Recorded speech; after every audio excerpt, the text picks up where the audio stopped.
Hello ಸೂರ್ಯ. ಹಾಂ ಹೇಳು Kiran. Operation ಮಾಡಿಸ್ಬೇಕು ಅಂತಿದ್ದಲ್ಲ ಅಂಕಲ್ದು, ಆಪ್ರೇಷನ್ ಎಲ್ಲ ಆಯ್ತಾ? ಹಾಂ ಕಿರಣ್, ಆಪ್ರೇಷನ್ ಆಗಿ 2 ಡೇಸ್ ಆಯಿತು. ಡಾಕ್ಟರ್ ಹೇಳಿದ್ದಾರೆ ಇವತ್ತು ಡಿಸ್ಚಾರ್ಜ್ ಮಾಡ್ತೀನಿ ಅಂತ. ಅಂಕಲ್ ಆರೋಗ್ಯ ಚೆನ್ನಾಗೈತೆ ಅಲ್ವಾ ಈಗ? ಏನು ಪ್ರಾಬ್ಲಮ್ ಇಲ್ಲ ಅಲ್ವಾ? ಅಪ್ಪ ಆಲ್ಮೋಸ್ಟ್ ಹುಷಾರಾಗಿದ್ದಾರೆ, ಎಲ್ಲ ಆಗಿದೆ. ಅದೇ ಈಗ ರೆಸ್ಟ್ ಮಾಡಬೇಕು ಅಷ್ಟೇ. ಹುಷಾರಾಗಿ ನೋಡ್ಕೊ. ಅದಕ್ಕೇ ಕಾಲ್ ಮಾಡಿದೆ. ನಾನು ಊರಿಗೆ ಹೊರಟೋಗ್ಬಿಟ್ಟಿದ್ದೆ. ಅದಕ್ಕೆ ಸಂಜೆ ಊರಿಂದ ಬರ್ತಾ ಇದ್ದೆ. ಬೆಳಿಗ್ಗೆ ನಾನು ಹಾಸ್ಪಿಟಲ್ ಬರೋಣ ಅಂಕಲ್ ನೋಡೋಕ್ಕೆ ಅಂದ್ಕೊಂಡಿದ್ದೆ. ಅದಕ್ಕೇ ಕಾಲ್ ಮಾಡಿದೆ. ಪರವಾಗಿಲ್ಲ ಬಿಡು ಕಿರಣ್, ಊರಿಂದ ಆರಾಮಾಗೆ ಬಾ. ಯಾವಾಗ ಬರ್ತೀಯ ಯಾವಾಗಲೇ ಬಾ. ಮನೆಗೆ ಬಂದುಬಿಡು. ಇಲ್ಲಿಗೇನು ಬೇಡ, ಹಾಸ್ಪಿಟ್ಲಿಂದ ಇವಾಗ ಡಿಸ್ಚಾರ್ಜ್ ಮಾಡ್ಕೊಂಡು ಹೋಗ್ತೀವಿ. ಸರಿ ಸೂರ್ಯ. ಅಪ್ಪ ಹೇಗಿದೆ ನಿಮ್ಮ ಆರೋಗ್ಯ ಇವಾಗ? ಸೂರಿ, ಪರವಾಗಿಲ್ಲ ಕಣ್ ಇವಾಗ ಚೆನ್ನಾಗದೆ. ಅಲ್ಲ, ಇದು ಯಾಕಿದೆಲ್ಲ ಮಾಡ್ಸೋಕೋದೆ? ಇರಷ್ಟು ದಿನ ಇರ್ತಿದೆ, ಸುಮ್ಮನೆ ದುಡ್ಡು ಕಾಸೆಲ್ಲನೇ ಅಲ್ವಾ? ಬಿಡಿಯಪ್ಪ, ಇದೇನು ಈ ಥರ ಮಾತಾಡ್ತೀರಾ? ಇವಾಗ ಡಾಕ್ಟರ್ ಹೇಳಿದ್ದಾರೆ ಡಿಸ್ಚಾರ್ಜ್ ಮಾಡಿಕೊಂಡು ಮನೆಗೆ ಕರ್ಕೊಂಡು ಹೋಗ್ಬಿಡಿ ಇವತ್ತು, ಎಲ್ಲ ಕ್ಯೂರ್ ಆಗಿದೆ ಅಂತ. ನೀವೇನಿಲ್ಲ, ಆರಾಮಾಗಿ ಮನೇಲಿ ಬರೀ ರೆಸ್ಟ್ ಮಾಡಬೇಕಾಗುತ್ತೆ. ಒಂದು ಸ್ವಲ್ಪ ಮೆಡಿಸಿನ್ ಎಲ್ಲ ತೊಗೋಬೇಕು ಹೇಳಿದರೆ, ಅದು ಬಿಟ್ಟರೆ ಏನೂ ಇಲ್ಲ. ನನಗೆ ಅದು ತುಂಬ ಖುಷಿ ಆಯಿತು. ಆಪ್ರೇಷನ್ ಸಕ್ಸಸ್ ಆಯ್ತಲ್ಲ, ನೀವು ಹೆಲ್ತಿಯಾಗಿದ್ದೀರಲ್ಲ, ಅದೇ ಮುಖ್ಯ ಬಿಡಿ. ಗೌರಿ ಅನ್ನೋದು ಅಮ್ಮನ ಮನೆ ಕಳಿಸಿದ್ದೀನಿ ಅಪ್ಪ. ಅಮ್ಮ ಇಲ್ಲೇ ಇದ್ದರು, ಅದಕ್ಕೆ ಮನೆಗೆ ಹೋಗಿ ಅಮ್ಮ ರೆಸ್ಟ್ ಮಾಡಿ ಅಂತ ಹೇಳ್ಬಿಟ್ಟು ಆಪ್ರೇಷನ್ ದಿನ ಎಲ್ಲ ಇಲ್ಲೇ ಇದ್ದರು. ನಂದಿನಿ, ರುಕ್ಮಿಣಿಯವರು, ಆಮೇಲೆ ಅಮ್ಮ ಎಲ್ಲ ಇಲ್ಲೇ ಇದ್ದರು. ಅದಕ್ಕೆ ಎಲ್ಲರೂ ಮನೆಗೆ ಕಳಿಸಿದ್ದೀನಿ. ಮನೆಗೆ ಹೋಗಿ ರೆಸ್ಟ್ ಮಾಡಿ ಸ್ವಲ್ಪ ಹೊತ್ತು ಮಲ್ಕೊಳ್ಳಿ ಅಂತ. ನೈಟ್ ಕಳಿಸ್ದೆ ಅಪ್ಪ. ಬುಡುಸುರಿ, ಒಳ್ಳೆ ಕೆಲಸನೇ ಮಾಡಿದಿಕತ್ತೆ. ಇನ್ನು ಅವ್ರನ್ನ ಮನೆ ಕಳಿಸಿದೀಯಾ? ಸರಿ. ನನ್ನಿಂದ ತೊಂದರೆ ಆಗೋಯ್ತು ನಿಮ್ದೆಲ್ಲವ. ಸುಬ್ರಯ್ಯ ತೆಗಿ. ಏನು ಮಾತು ಅಂತ ಆಡ್ತೀರಪ್ಪ ನೀವು? ಅಲ್ಲ, ಯಾವ ಮಾತು ಅಂತ ಆಡ್ತೀರಾ?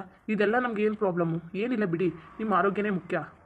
ನಂದಿನಿ ಅವತ್ತು ಇದು ಸ್ಕ್ಯಾನಿಂಗ್ ಮಾಡ್ತೀನಿ ಅಂತ ಹೋಗಿದ್ದು. ಮಗ ಹಿಂಗಿದ್ದದು ಚೆನ್ನಾಗಿದ್ದದ? ಏನು ಪ್ರಾಬ್ಲಮ್ ಇಲ್ಲ ತಾನೇ? ಮನೆಗೆ ಬನ್ನಿಯಪ್ಪ, ಅದೆಲ್ಲ ಇವಾಗ ತಲೆ ಕೆಡ್ಸ್ಕೊತೀರಾ? ಎಲ್ಲರೂ ಮನೇಲಿ ಹೇಳ್ತೀನಿ. ಬನ್ನಿ. ಸುಮ್ಮನೆ ಅದೆಲ್ಲ ತಲೆ ಕೆಡ್ಸ್ಕೊಂಡು ಇವಾಗ ಕೂತ್ಕೋತೀರಾ? ಮೊದಲು ನಿಮ್ಮ ಆರೋಗ್ಯದ ಕಡೆ ಗಮನ ಕೊಡಿ ನೀವು. ಅಲ್ಲ ಕನ್ಸೂರು, ಏನು ಹೇಳಿಲ್ವಲ್ಲ, ಆಸ್ಪತ್ರೆ ಕರ್ಕೋಗಿದ್ದೋ ಇಲ್ವೋ? ಹೇಳಿಲ್ವಾಪ್ಪ ನಿಮಗೆ? ಮನೆಗೆ ಹೋದ್ಮೇಲೆ ಎಲ್ಲನೂ ಹೇಳ್ತೀನಿ. ನೀವು ಬನ್ನಿ ಆರಾಮಾಗಿ. ಡಾಕ್ಟ್ರು ಬರ್ತಾ ಇರಬೇಕು. ಜಾಸ್ತಿ ಮಾತಾಡಿದ್ರೆ ಬೈತಾರೆ ಆಸ್ಪತ್ರೆಯಲ್ಲಿ. ಸರಿ. ಡಾಕ್ಟರ್ ಯಾವಾಗ ಡಿಸ್ಚಾರ್ಜ್ ಮಾಡ್ಕೊಡ್ತೀರಾ? ಸೂರ್ಯ ಅವರು ಇವಾಗ ಮಾಡಿಸ್ಕೊಂತೀರಾ? ನಾನು ಇವಾಗ ಹೊರಡ್ತಾ ಇದ್ದೀನಿ. ಸೀರು ಸಿಗ್ನೇಚರ್ನೆಲ್ಲ ಹಾಕ್ಬಿಟ್ಟು ಹೋಗ್ತೀನಿ. ಇಲ್ಲಾಂದರೆ ನಾಳೆ ಡಿಸ್ಚಾರ್ಜ್ ಮಾಡ್ಕೊಡ್ತೀನಿ ಅಂದರೆ ನಾವು ಇವಾಗ ಹೊರಡ್ತಾ ಇದ್ದೀನಿ. ಇಲ್ಲ ಡಾಕ್ಟರ್, ಹಾಗೇನು ಮಾಡಬೇಡಿ. ಇವಾಗಲೇ ಡಿಸ್ಚಾರ್ಜ್ ಮಾಡ್ಕೊಟ್ಬಿಡಿ. ನಾನು ಅದಕ್ಕೆ ನಿಮಗೋಸ್ಕರನೇ ವೆಯ್ಟ್ ಮಾಡ್ತಾ ಇದ್ದೆ. ನೀವು ಇರಲಿಲ್ಲ, ನಾನು ಆವಾಗಲೇ ಬಂದಿದ್ದೆ. ಯಾವುದನ್ನು ಕೇಳಿಕೊಂಡು ಡಿಸ್ಚಾರ್ಜ್ ಮಾಡ್ಕೊಳ್ಳೋಣ ಅದಕ್ಕೆ ನೀವು ಇರಲಿಲ್ಲ. ಅದಕ್ಕೋಸ್ಕರ ನಾನು ಇಲ್ಲೇ ಅಪ್ಪನ ಹತ್ರ ವೆಯ್ಟ್ ಮಾಡ್ತಾ ಇದ್ದೆ. ಹೇಳಿದ್ರಲ್ಲ ನೀವು ನೆನ್ನೆ ನಾಳೆ ಡಿಸ್ಚಾರ್ಜ್ ಮಾಡ್ಕೊಟ್ಬಿಡ್ತೀನಿ ಅಂತ. ಅದಕ್ಕೋಸ್ಕರನೇ ನಾನು ವೆಯ್ಟ್ ಮಾಡ್ತಾ ಇದ್ದೀನಿ. ಸರಿ ಸೂರ್ಯ, ಬನ್ನಿ ನೀವು. ಡಿಸ್ಚಾರ್ಜ್ ಪ್ರೊಸೆಸ್ ಏನೇನಿದೆ ಅದೆಲ್ಲ ಮಾಡಿಕೊಟ್ಬಿಟ್ಟು ಫಾರ್ಮ್ ಎಲ್ಲ ಸೈನ್ ಮಾಡಿ ಅಮೌಂಟ್ ಎಲ್ಲ ಕ್ಲಿಯರ್ ಮಾಡಿಬಿಟ್ಟು ಸಿಗ್ನೇಚರ್ ಎಲ್ಲ ಮಾಡಿಬಿಡಿ. ಸರಿ ಡಾಕ್ಟರ್. ಅಲ್ಲ ಸೂರ್ಯ, ನನ್ನ ಜೊತೆನೇ ಹಿಂಗೆ ಆಡ್ತಾ ನಿಂತಿದೆಯಲ್ಲ, ಕೆಲಸಕ್ಕೇನು ಹೋಗಿಲ್ವಾ? ಬೊಯ್ಯೋಕ್ಕಿಲ್ವಾ? ಎಷ್ಟು ದಿನ ಅಂತ ರಜೆ ಹಾಕಿ ಹೋಗ್ಬೇಕು ತಾನೇ? ಆಮೇಲೆ ಬಿಸ್ನೆಸ್ ಏನು ಮಾಡೋದೀಗ? ಅದು ಯಾರು ನೋಡ್ಕೊತಿದ್ದಾರೆ ಈಗ? ಅಪ್ಪ, ನೀವು ಅದ್ರ ಬಗ್ಗೆ ಎಲ್ಲ ಯಾಕೆ ತಲೆ ಕೆಡ್ಸ್ಕೊತೀರಾ? ಬನ್ನಿ ನೀವು ಮೊದಲು ಮನೆಗೆ. ಸುಮ್ಮನೆ ನಿಮ್ಗೆ ಇವಾಗಲೇ ಆರೋಗ್ಯ ಸರಿಯಿಲ್ಲ, ಅದಕ್ಕೆ ನೋಡಿ ಅದು ಇದು ಎಲ್ಲ ಯೋಚನೆ ಮಾಡ್ತೀರಲ್ಲ. ನೀವು ಹಿಂಗೆ ಯೋಚನೆ ಮಾಡ್ಕೊಂಡೇ ಈ ಥರ ಮಾಡ್ಕೊಂಡಿರೋದು. ನೀವು ಸುಮ್ಮನೆ ಕೂಲಾಗಿರಿ. ನೀವು ಯಾವಾಗ ನೋಡಿದ್ರು ಬರೀ ಯೋಚನೆ ಮಾಡೋದೇ ಆಯಿತು ನಿಮ್ಮದು. ಬನ್ನಿ, ಅಮ್ಮ ಮನೇಲಿ ಕಾಯ್ತಾ ಇರ್ತಾರೆ, ಎಲ್ಲರೂ ಮನೇಲಿ ಕಾಯ್ತಾ ಇರ್ತಾರೆ ನಿಮಗಾಗಿ. ಬನ್ನಿ ಹೊರಡೋಣ. ಡಾಕ್ಟ್ರ್ ಹತ್ರ ಹೋಗ್ಬಿಟ್ಟು ಏನೇನು ಪ್ರೊಸೆಸ್ ಇದೆಲ್ಲ ಮುಗಿಸ್ಕೊಬರ್ತೀನಿ. ಇಲ್ಲೇ ಇರಿಯಪ್ಪ. ಸರಿ ಕನ್ಸೂರಿ. ನನ್ನ ಮಗುವಿಗೆ ಭಾರಿ ಒಳ್ಳೆಯದು, ಆದರೆ ಎಂಥ ಕೆಲಸ ಪಾಪ. ಭಾರಿ ಬೇಜಾರಾಗ್ತದೆ ನನಗೆ. ಎಷ್ಟು ಕಾಟ ಕೊಡ್ತಿದ್ದೀನಿ. ಕೆಲಸಕ್ಕೆ ಹೋಗಿಲ್ಲ ನನಗೆ. ಅವನು ನನಗೆ ಆಪ್ರೇಷನ್ ಮಾಡಿಸ್ಬೇಕು ಅಂತ ತಿಂದ. ನನಗೆ ಆರೋಗ್ಯ ಕೆಟ್ಟಾಗಲಿಲ್ಲ, ಹೋಗೇ ಇರಲಿಲ್ಲ. ಬೊಯ್ಯೋಕ್ಕಿಲ್ವಾ? ಬೊಯ್ಸ್ಕೊಂಡಿರ್ತಾನೆ ಪಾಪ ನನ್ನಿಂದ. ಇನ್ನು ಮನೆ ಕಡೆ ಏನು ಮಾಡ್ಕೊಂಡಿದ್ದಾರೋ ಎತ್ತೋ, ಇವನು ಇಲ್ಲೇ ಓಡಾಡೋದಾಯಿತು. ಗೌರಿ ಅವಳು ಇನ್ನೆಷ್ಟು ಕುಗ್ಗೋಗಿದ್ದಾಳು ಮನೇಲಿ. ಅವಳು ನಾನು ಇಲ್ಲ ಅಂದರೆ ಒಂದು ಸ್ವಲ್ಪ ಹೊತ್ತು ಇರ್ತಿದ್ದಿಲ್ಲ ಬಿಟ್ಬಿಟ್ಟು. ನನಗಂತೂ ಹೊಸಿ ಖುಷಿ ಐತಲ್ಲ ಕನ್ಸೂರಿ. ನಿಮ್ಮಪ್ಪ ಬಂದಿರೋದು ನೋಡ್ಬಿಟ್ಟು ಹುಷಾರಾಗ್ಬಿಟ್ಟು ಹೊಸಿ ಖುಷಿ ಐತಲ್ಲ. ಹೆಂಗಿದ್ದೀರಿ? ಚೆನ್ನಾಗಿದ್ದೀರಾ? ನೀವೆಲ್ಲ ಹೆಂಗಿದ್ದೀರಿ? ಸುಮ್ಮನೆ ನನ್ನಿಂದ ಎಲ್ಲರಿಗೂ ತೊಂದರೆ ಆಗೋಯ್ತು. ಅಲ್ಲಕ್ಕನ್ ಮವದಿ ಏನು ಹಿಂಗೆ ಮಾತಾಡ್ತಿದ್ದೀರಲ್ಲ ನೀವು? ನಿಮ್ಮಿಂದ ಸುಮ್ಮನೆ ಏನಿಗೆ ತೊಂದರೆ ಆಗೋದು? ಏನೂ ಇಲ್ಲ ಕಟ್ಬಿಡಿ. ಚೆನ್ನಾಗಿ ಮಾತಾಡ್ತಿದ್ದೀರಿ. ನಿಮ್ಮಿಂದ ಎಂಥ ತೊಂದರೆ ಏನೂ ಇಲ್ಲ. ನೀವು ಹುಷಾರಾಗಿ ಬಂದ್ರಲ್ಲ ಅಷ್ಟೇ ಸಾಕು. ಅಲ್ಲ, ನಾವು ಹೊಸಿ ಹೆದರಿಕೆ ಆಗಿರಲಿಲ್ಲ. ನೀವು ಒಂದೇ ಸಲ ಬಿತ್ಕೊಂಡಿದ್ದು, ಆಸ್ಪತ್ರೆಲಿ ಅಡ್ಮಿಟ್ ಎಲ್ಲ ಆಗಿದ್ದು, ಅದೆಲ್ಲ ನೆನ್ಸ್ಕೊಂಡ್ರೆ ನನಗೆ ಈಗಲೂ ಜೀವ ಜಲ್ಲ ಅಂತ ಕೂತದೆ. ನನ್ನ ಮಗ ಎಷ್ಟು ಕಷ್ಟ ಅನ್ಭವಿಸನೆ ಗೊತ್ತಾ? ಪಾಪ ನನ್ನ ಮಗ ಅನ್ಭವಿಸಿರೋ ಕಷ್ಟ. ಆಗ್ಲೂ ರಾತ್ರಿ ನಿದ್ದೆ ಇಲ್ದೇನೆ ಓಡಾಡಿ ಅಯ್ಯಪ್ಪ, ನೆನ್ಸ್ಕೊಂಡ್ರೆ ಕಷ್ಟ ಯಾರಿಗೂ ಬಿಡಕನಪ್ಪ. ದೇವ್ರು ಏನು ಹೇಳ್ದಂಗಾಗಲಿ, ಅರೆ ಆರೋಗ್ಯ ಮಾತ್ರ ನೆಟ್ಟು ಕೊಡಬೇಕು. ಈಗ ಗೊತ್ತಾಗದೆ ಆರೋಗ್ಯ ಎಷ್ಟು ಮುಖ್ಯ ಅಂತ. ಬಿಡಿ ಅಮ್ಮ, ಅದೇ ಎಷ್ಟು ಯೋಚನೆ ಮಾಡ್ತೀರಾ? ಅದೇ ನಾನು ಹೇಳೋದು, ಜಾಸ್ತಿ ಯೋಚನೆ ಮಾಡೋಕೆ ಹೋಗ್ಬೇಡಿ. ಆರೋಗ್ಯದ ಪರಿಣಾಮ ಬೀರುತ್ತೆ ಅಂತ. ಅಪ್ಪ ಅಮ್ಮ ಹೇಳಿದ ಮತ್ತೆಲ್ಲ ತಲೆ ಕೆಡಿಸ್ಕೋಬೇಡಿ. ನಡೀರಿ, ರೆಸ್ಟ್ ಮಾಡಿ. ಅಮ್ಮ, ಅಪ್ಪನ ರೂಮ್ ಕರ್ಕೊಂಡು ಹೋಗ್ಲಾ? ಡಾಕ್ಟ್ರು ಹೇಳಿದ್ದಾರೆ ಸ್ನಾನ ಮಾಡಿಸ್ಬೇಡ್ದು ಅಂತ. ಅಲ್ಲ ಕನ್ಸೂರಿ, ಸ್ನಾನ ಏನೋ ಮಾಡಿಸೋದು ಬೇಡ.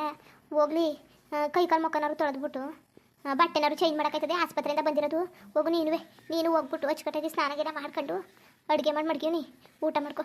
ಆಮೇಲೆ ನಿಮ್ಮ ಅಪ್ಪನ ನೋಡ್ಕೊತೀನಿ ಬಿಡು, ತಲೆ ಕೆಡಿಸ್ಕೊಬೇಡ. ಹೋಗಿ ಮನೆಗೆ ಹೋಗು ನೀನು. ನಿದ್ದೆ ಏನೂ ಇಲ್ಲ ನಿನಗೆ, ಅಚ್ಚುಕಟ್ಟಾಗಿ ನಿದ್ದೆ ಮಾಡು. ನಡಿ. ಹೇಗಿದ್ದೀರಾ ಮಾವ? ನನಗಂತೂ ತುಂಬ ಗಾಬರಿ ಆಗಿಬಿಟ್ಟಿತ್ತು. ನೀವು ಇದ್ದಕ್ಕಿದ್ದಂಗೆ ಬಿತ್ಕೊಬಿಟ್ರಲ್ಲ. ನನಗೆ ಎಷ್ಟು ಗಾಬರಿ ಆಗಿಬಿಟ್ಟಿತ್ತು ಗೊತ್ತಾ? ಏನೋ ದೇವರು ಒಳ್ಳೇದು ಮಾಡ್ದ, ನೀವು ಹುಷಾರಾಗಿ ಬಂದ್ರಲ್ಲ. ನನಗೆ ಅಷ್ಟೇ ಸಾಕು ಮಾವ, ಇನ್ನೇನು ಬೇಡ. ಸರಿ ಬಿಡಿ, ಮಾವನ ನಾನೇ ನೋಡ್ಕೋತೀನಿ ಬಿಡಿ. ರುಕ್ಮಿಣಿ, ಇಲ್ಲ ಬಿಡು, ನಾನಿಲ್ವಾ, ನಾನು ನೋಡ್ಕೊತೀನಿ, ತಲೆ ಕೆಡಿಸ್ಕೋಬೇಡಿ. ಸುರಿ ಹೋಗು. ಬಾ ಸುರಿ, ಅತ್ತೆ ಅಡುಗೆ ಮಾಡೋದೇ ಅತ್ತೆನೆಯ. ಊಟಕ್ಕೆ ಹಾಕ ಬರೋಣ? ಬೇಡ ಬೇಡ, ನಾನು ಇವಾಗ ಸ್ನಾನ ಮಾಡಿಕೊಂಡು ಆಮೇಲೆ ಬರ್ತೀನಿ. ಯಾರಾದರೂ ಒಂದು ಸ್ವಲ್ಪ ಕಾಫಿ ಮಾಡಿಕೊಟ್ಬಿಡಿ, ಸಾಕು. ಆಮೇಲೆ ಸಂಜೆ ಊಟ ತಿಂತೀನಿ, ಇವಾಗೇನು ಬೇಡ. ಈಗ ಮನೆಗೊಂದು ಕಳೆ ಬತ್ತು, ನೀವು ಇಲ್ದನೆಯ ಮನೆ ಬರೀ ಖಾಲಿ ಬಳಿತಾ ಕೂತಿತ್ತು. ನಮ್ಗಂತೂ ಸಾಕಾಗ್ಬಿಟ್ಟಿತ್ತು. ಮನೆ ನೋಡಿದ್ರೆ ಏನು ಬಿಕ್ಕು ಅನ್ಸ್ತಾ ಕೂತಿತ್ತಲ್ಲ, ಎಷ್ಟು ಬೇಜಾರಾಯ್ತಿತ್ತು ಗೊತ್ತಾ? ಬನ್ನಿ, ಈಗ ಬಂದಿದ್ದೀರಲ್ಲ. ನನಗಂತೂ ಮಾತಾಡೋಕ್ಕೆ ಯಾರೂ ಇಲ್ದಂಗೆ ಆಗ್ಬಿಟ್ಟು ಹುಚ್ಚಿಡ್ದಂಗೆ ಆಗ್ಬಿಟ್ಟಿತ್ತು. ಸುಮ್ಮನೆ ನಿಮ್ಮ ಜೊತೆಗೆ ಇದ್ದಾಗ ವಟ ಅನ್ಕೊಂಡು ನಿಮ್ಮನ್ನು ಬೈಕೊಂಡು ಹೆಂಗೋ ಮಾಡ್ಕೊತಿದ್ದೆ. ನೀವು ಇಲ್ದನೆಯ ಭಾರಿ ಬೇಜಾರಾಗ್ಬಿಟ್ಟಿತ್ತು. ಅಲ್ಲ ಕಡೆ ಗೌರಿ, ನನಗೆ ಹುಷಾರಾಗಿಲ್ವಾ? ಅದ್ರ ಬಗ್ಗೆ ಯಾಕೆ ತರ ಕೆಡ್ಸ್ಕೊತೀಯ? ನಡಿ, ನೀನೇನು ಹಿಂಗೆ ಸೋರ್ಗೆ ಹೋಗ್ಬಿಟ್ಟಿದ್ಯಲ್ಲ. ಅಲ್ಲಪ್ಪ, ನಿಮಗೆ ಹಿಂಗಾದ್ರೆ ಅಮ್ಮ ಇನ್ನು ಹೆಂಗಿರ್ತಾರೆ ಹೇಳಿ? ಯಾವತ್ತಾದ್ರೂ ಅಮ್ಮ ನೀವು ಬಿಟ್ಬಿಟ್ಟಿರ್ತಿದ್ರಾ? ಅಲ್ಲ ಕಣೆ ಗೌರಿ, ನೀನೇನಾದ್ರೂ ಧೈರ್ಯ ತಗೋಬೇಕು. ಏನಾದರೂ ಆಗಿದ್ರೆ ಅವಾಗ ಏನು ಮಾಡ್ತಿದ್ದೆ? ಏನು ಮಾತಾಡ್ತಿದ್ದೀರಿ ನೀವು? ಒಳ್ಳೆ ಚೆನ್ನಾಗಿ ಮಾತಾಡ್ತಿದ್ದೀರಲ್ಲ, ಈ ಥರ ಮಾತ್ರ ಅನ್ಬೇಡಿ. ನನ್ನ ನಂಬಿಕೆ ಇತ್ತು ನೀವು ಸರಿಯಾಗಿ ಆಯ್ತಿದ್ದೀರಿ ಅಂತ, ಅದಕ್ಕೆ ಹಿಂಗೆ ಧೈರ್ಯದಿಂದಿರೋದು. ಇಲ್ಲಾಂದರೆ ಏನಾದ್ರು ಮಾಡ್ಕೊಳ್ಳೀನಿ. ಚೆನ್ನಾಗಿ ಮಾತಾಡ್ತಿದ್ದೀರಿ. ಸುಮ್ಮನೆ ಅದನ್ನ ಕನ್ಸಲ್ಲೂ ನೆನ್ಸ್ಕೊಬೇಡಿ ನೀವು ಹತ್ರ ಎಲ್ಲವೇ. ಸುಮ್ಮನೆ ಅದು ಏನು ಮಾತಾಡಿರಿ? ಈಗ ತಾನೇ ಹುಷಾರಾಗ್ಬಿಟ್ಟು ಬಂದಿದ್ದೀರಿ, ಏನೇನೋ ಮಾತಾಡ್ತಾ ಕೂತಿದ್ದೀರಲ್ಲ. ಅಮ್ಮ ನಡೀರಿ ಅಪ್ಪ, ಏನೇನೋ ಮಾತಾಡಬೇಡಿ, ಸುಮ್ಮನಿರಿ ನೀವು. ಮಾವ ಈ ಥರ ಎಲ್ಲ ಮಾತಾಡ್ತಿರಲ್ಲ ಮಾವ. ಅತ್ತೆ ಎಷ್ಟು ಅಳ್ತಾ ಇದ್ರು ಗೊತ್ತಾ? ಮೇಲೆ ಮಾತ್ರ ನಗ್ತಾ ಇದ್ರು. ಅವ್ರು ತುಂಬ ಅಳ್ತಾ ಇದ್ರು, ಅವ್ರು ತುಂಬ ಯೋಚನೆ ಮಾಡ್ತಾ ಇದ್ರು. ಮಾವ ಈ ಥರ ಎಲ್ಲ ಅನ್ಬೇಡಿ. ನಮಗಂತೂ ನೀವು ಹುಷಾರಾಗಿ ಬಂದಿರೋದು ನೋಡಿ ತುಂಬ ಖುಷಿ ಆಯಿತು. ಮಾವ ನಿಮಗೆ ರೂಮ್ನೆಲ್ಲ ರೆಡಿ ಮಾಡಿದ್ದೀನಿ, ನೀವು ಬರ್ತೀರಾ ಅಂತ ಅತ್ತೆ ಹೇಳಿದ್ರಲ್ಲ. ಆ ರೂಮ್ನೆಲ್ಲ ಹಾಸ್ಪಿಟ್ಲಿಂದ ಬಂದಿದ್ದೀರಲ್ವ ನೀವು. ಆಮೇಲೆ ಒಂದು ಸ್ವಲ್ಪ ಇದಿರಬೇಕಾಗುತ್ತೆ, ನೀವು ಹೈಜೀನ್ ಎಲ್ಲ ಮೇಂಟೈನ್ ಮಾಡಬೇಕಾಗುತ್ತೆ, ಒಂದು ಸ್ವಲ್ಪ ಕ್ಲೀನಾಗಿರಬೇಕಾಗುತ್ತೆ ಅಲ್ವಾ. ಅದಕ್ಕೆ ರೂಮ್ನೆಲ್ಲನೂ ಒಂದು ಕಡೆಯಿಂದ ಕ್ಲೀನ್ ಎಲ್ಲ ಮಾಡಿ ಬೆಡ್ಸಿಟ್ಟು ಹಾಸಿಗೆ ಎಲ್ಲನೂ ಕ್ಲೀನ್ ಮಾಡಿಟ್ಟಿದ್ದೀನಿ. ಅತ್ತೆ ನೀವು ಆ ರೂಮ್ಗೆ ಇರಿ ಅತ್ತೆ. ನಿಮ್ಮ ರೂಮ್ ಇದೆಯಲ್ಲ ಅಲ್ಲೇ ಇರಿ, ಅದನ್ನ ಇವಾಗ ಕ್ಲೀನ್ ಮಾಡಿದ್ದೀನಿ. ಡಾಕ್ಟರ್ ಹೇಳ್ತಾರೆ ಒಂದು ಸ್ವಲ್ಪ ಕ್ಲೀನ್ ಮೇಂಟೈನ್ ಮಾಡಬೇಕು ಅಂತ. ಹ್ಞೂ ಅಮ್ಮ, ಡಾಕ್ಟ್ರು ಹಾಗೆ ಹೇಳಿದ್ರು. ಆಪ್ರೇಷನ್ ಆಗಿದೆಯಲ್ಲ, ಒಂದು ಸ್ವಲ್ಪ ಕ್ಲೀನಾಗಿರಿ, ಇನ್ಫೆಕ್ಷನ್ ಎಲ್ಲ ಮಾಡ್ಕೊಳಕ್ಕೆ ಹೋಗ್ಬಿಡಿ, ಏನೇನು ಬೇಕು ಅಷ್ಟು ಮಾತ್ರ ಫುಡ್ ತಿನ್ನಿ ಅಂತ ಹೇಳವ್ರೆ ಅಮ್ಮ. ನಾನು ಆಮೇಲೆ ಬಂದು ಏನೇನು ತಿನ್ನಬೇಕು ಏನೇನು ಕೊಡಬಾರ್ದು ಅಂತ ನಾನು ಹೇಳ್ತೀನಿ. ಸರಿ ಕನ್ಸೂರಿ. ಮಾವ ನಿಮ್ಗೆ ಏನಾದ್ರು ಮಾಡ್ಕೊಡೋಣ? ನಂದಿನಿ ಅವರೇ, ಅಪ್ಪನಿಗೆ ಏನು ಕೊಡೋಕೆ ಹೋಗಬೇಡಿ. ಡಾಕ್ಟ್ರು ಎಲ್ಲ ಊಟನೂ ತಿನ್ನಂಗಿಲ್ಲ, ಆಪ್ರೇಷನ್ ಆಗಿದೆಯಲ್ಲ. ಕೆಲವು ಫುಡ್ ಕೊಡ್ಬೋದು, ಕೆಲವು ಫುಡ್ ಕೊಡೋಂಗಿಲ್ಲ. ಅಪ್ಪನಿಗೆ ಏನೋ ಮಾಡ್ಕೊಡೋಕೆ ಹೋಗಬೇಡಿ ಬಿಡಿ. ನಾನು ನಿಮಗೆ ಲೀಸ್ಟ್ ಕೊಡ್ತೀನಿ, ಅದು ಮಾತ್ರ ತಂದುಕೊಡಿ, ಬೇರೆ ಏನು ಕೊಡಬೇಡಿ. ಸರಿ ಕನ್ಸೂರಿ, ಸರಿ. ಹೋಗಿ ನೀವು ಮದ್ದು ಹೋಗ್ಬಿಟ್ಟು ನೀರಿಗೆ ಇಕ್ಕ ಬಂದ್ಬಿಡಿ, ಆಮೇಲೆ ಕೊಡಿವ್ರಂತೆ. ಮಾವ ಬನ್ನಿ, ರೂಮ್ ಕರ್ಕೊಯ್ತೀನಿ. ಬಿಡು ಮಗಳೇ, ನಿನ್ಗೇನಿತ್ತು ತೊಂದರೆ? ನೀನು ಆರೋಗ್ಯದ ಕಡೆ ಗಮನ ಕೊಡು. ಹೋಗು, ನೀನು ರೆಸ್ಟ್ ಮಾಡಿ ಹೋಗು. ಸೂರಿ, ಸುಮ್ಮನೆ ನಂದಿನಿ ಕೈಲೆಲ್ಲ ಕೆಲಸ ಮಾಡ್ಸಕ್ಕೆ ಹೋಗ್ಬೇಡ ಸೂರಿ. ನಂದಿನಿ ಹೋಗಿ ನೀನು ರೆಸ್ಟ್ ಮಾಡೋಗು. ಇಲ್ಲಿಲ್ವಾ ಗೌರಿ ಅವಳೆ, ಸೂರ್ಯವನೇ, ಹೋಗಿ ನೀನು ರೆಸ್ಟ್ ಮಾಡೋಗು. ಸಿಕ್ಕಿಲ್ಲ ಬಿಡಿ ಮಾವ, ಅದು ಏನು ಕಷ್ಟ. ಬನ್ನಿ ರೂಮ್ ಕರ್ಕೊಯ್ತೀನಿ. ಇಲ್ಲ ಹೋಗು ಮಗಳೇ, ನಾನು ಸುಮ್ಮನೆ ಎಲ್ಲ ಮಾಡ್ಬಾರ್ದು. ಹೋಗು ನೀನು ರೆಸ್ಟ್ ಮಾಡೋಗು. ರುಕ್ಮಿಣಿ ನೀನು ಹೋಗು, ಗೌರಿ ಅವಳೆ ಕರ್ಕೊಯ್ತಾಳೆ. ನೀವೇನು ತೊಂದರೆ ತಗೋಬೇಡಿ. ನಿಮ್ದೆಲ್ಲ ಊಟ ಆಯ್ತಾ? ಇಲ್ಲ ಮಾವ, ಯಾರೂ ಊಟ ಮಾಡಿಲ್ಲ. ನೀವು ಬಂದಮೇಲೆ ಎಲ್ಲರೂ ನೀವು ಬಂದಮೇಲೆ ಊಟ ಮಾಡೋಣ ಅಂದ್ಬಿಟ್ಟು ಹಾಗೆ ಇದ್ದೀವಿ. ರೀ ಬನ್ನಿ, ಅತ್ತೆ ಯಾರು ಊಟ ಮಾಡಿಲ್ಲ. ನೀವು ಬಂದಮೇಲೆ ಜೊತೆಗೆ ಕುತ್ಕೊಂಡೆಲ್ಲ ಊಟ ಮಾಡೋಣ ಅಂತ ಹೇಳಿಬಿಟ್ಟು ಯಾರೂ ಊಟ ಮಾಡಿಲ್ಲ. ಬನ್ನಿ ಬೇಗ. ನೀವು ನೋಡಿದೆ ಕಾಫಿ ಸಾಕು ಅಂತ ಹೇಳ್ತಿದ್ದೀರಲ್ಲ. ಬಾಸುರಿ, ನಾವು ಊಟ ಮಾಡಿದ ಕತೆ. ನಂದಿನೂ ಊಟ ಮಾಡಿಲ್ಲ, ರುಕ್ಮಿಣಿನೂ ಊಟ ಮಾಡಿಲ್ಲ, ನಾನು ಊಟ ಮಾಡಿಲ್ಲ. ಬಾ, ಎಲ್ಲವೂ ಕುತ್ಕೊಂಡು ಊಟ ಮಾಡೋಕ್ಕಾಯ್ತದೆ. ಇವ್ರಿಗೂ ರೆಡಿ ಮಾಡಿಬಿಡ್ತೀನಿ. ಬಟ್ಟೆ ಗಿಟ್ಟೆ ಬದಲಾಯಿಸ್ಬಿಟ್ಟು ಕೈ ಕಾಲು ಮುಖ ಎಲ್ಲ ತೊಳೆದ್ಬಿಟ್ಟು ನೀನುವೇ ಸ್ನಾನ ಮಾಡ್ಕೊಂಡು ಬರ್ಬಿಡು. ಒಟ್ಟಿಗೆ ಕುತ್ಕೊಂಡು ಊಟ ಮಾಡೋಕ್ಕಾಯ್ತದೆ. ಹ್ಞೂ ಸರಿ ಅಮ್ಮ, ಊಟ ಬೇರೆ ಮಾಡಿಲ್ಲ ಅಂತೀರಾ? ಬಿಡಿ, ನಾನು ಬೇಗ ಬಂದುಬಿಡ್ತೀನಿ ಫ್ರೆಶ್ ಅಪ್ ಆಗಿ. ಮುಂದುವರಿಯುವುದು. ಹಂಗೆ ವೀಡಿಯೋ ಹೆಂಗಿತ್ತು ಅಂದ್ಬಿಟ್ಟು ದಯವಿಟ್ಟು ಕಮೆಂಟ್ ಮಾಡಿ ತಿಳಿಸಿ. ಇನ್ನು ನಮ್ಮ ಚಾನಲ್ಗೆ ಸಬ್ಸ್ಕ್ರೈಬ್ ಮಾಡ್ಕೊಂಡಿಲ್ಲ, ದಯವಿಟ್ಟು ಸಬ್ಸ್ಕ್ರೈಬ್ ಮಾಡ್ಕೊಂಡು ನೋಡಿ. ಹಂಗೆ ಎಲ್ಲರಿಗೂ ಸಪೋರ್ಟ್ ಮಾಡಿ. ಎಲ್ಲರಿಗೂ ಧನ್ಯವಾದಗಳು, ನಮಸ್ಕಾರ. ಇಷ್ಟ ಆದರೆ ಲೈಕ್ ಕೊಟ್ಬಿಡಿ. ಬರದ ಮತ್ತೆ